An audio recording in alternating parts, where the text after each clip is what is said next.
I mean, shared award, like you guys have basically been around the world together. What does it mean to all of a sudden sort of sharing Junior Player of the Year? Yeah, I mean, it's pretty cool. Sid's one of my good mates. Shared a room with him a couple of times, and just to share the award, like with Sid in the 20s was one of the best players there, and yeah, it's like just to be recognised as a dual Junior Player of the Year or something is pretty cool. Sid, from your perspective, I mean, to go from 7s to 20s to win a Super Rugby Oz title to almost an Australia A debut, like, do you have to take the time to sort of think, of just sort of reflect about like how special this year was? Yeah, Dad actually texted me before. He texted me and told me just to take a bit of a step back and kind of look at the last 2 years. That was kind of the last break I had, was just after my HSC. So, yeah, it's been pretty crazy. I think I'm especially not taking for granted the kind of how lucky I've been and the opportunities I'm getting. Yeah, I think the next few weeks I'll kind of take a step back and probably look at it, but for now, just kind of enjoying it I've got my mum out there and the boys all around the table, so it's been pretty cool. Aden, when you reflect on last season, obviously that try against South Africa in Perth, that's been mentioned a few times, I reckon, probably. Yeah. But that's probably the highlight. But when you reflect on last season as a whole, like your growth through that season, like how keen are you coming to next season to build off what you've done? Yeah, I mean, that try was, to be honest, I was in the right position at the right time. It was fortuitous. It was me there. So, but yeah, it was a very, very cool moment. I wish we went on to win it, but no, it was still pretty cool. I think going into next year, I'm very excited.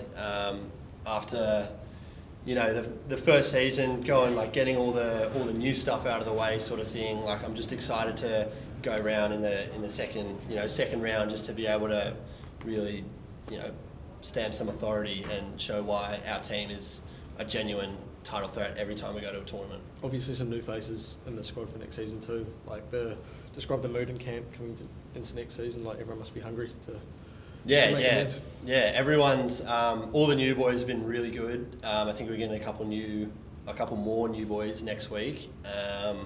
But yeah, they're learning so quickly, and the first couple of weeks were maybe a bit shaky once they're still starting to learn it. But now they're fitting in seamlessly, and they're all like pushing their limits and everything like that. And yeah, everyone's after having a title drought or a tournament win drought for a couple of years, I think everyone going into the next season is pretty keen on getting one. So everyone's pretty motivated. And so I spoke to you briefly in Hong Kong just after you scored that try against Fiji.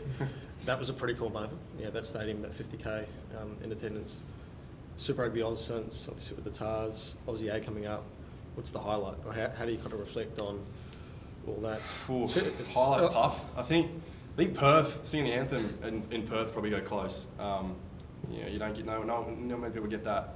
But yeah, Hong Kong was pretty insane. Especially I had Mum there as well, which was pretty cool. She was in the stands. I didn't know what to do with myself. I was celebrating with thin air, but eventually the boys stopped fighting and got around, which was nice. But yeah, it's been a pretty cool year. A few highs in there, but I don't think I can pinpoint it. But it's been pretty cool. And how did your kind of sevens opportunities rookie year get you ready for Aussie A stuff with the Tars? How did that kind of help you? Yeah, I think the training first off kind of just exposed me to it, the level I needed to be at. You've got players like Henry Hutchison, Hayden Sargent was there, Jimmy Turner. They're all driving that standard, and they kind of showed me where I needed to be at. And I wasn't there for a lot of the 7th season. I wasn't at that standard yet, and I was okay with that. Still learning, still getting a lot better. Still a lot of stuff to go. Still learning how to tackle, but I'll get there one day. But with your shoulder, yeah, shoulder, not head. So that's important. But no, they kind of showed me that level I need to be at, and then going to the TARS program, they've been a lot of leaders there. Joey Walton, Teddy Wilson, all those boys. Hugh Sinclair, Matt Phillip now. Yeah, there's a lot of leaders there that are showing me kind of how to do it and how to be a professional, and super excited for the TARS pre-season when all the big dogs come back, all the Wallabies, and fair bit to learn off there in the back three. So yeah, pretty pumped. Perfect.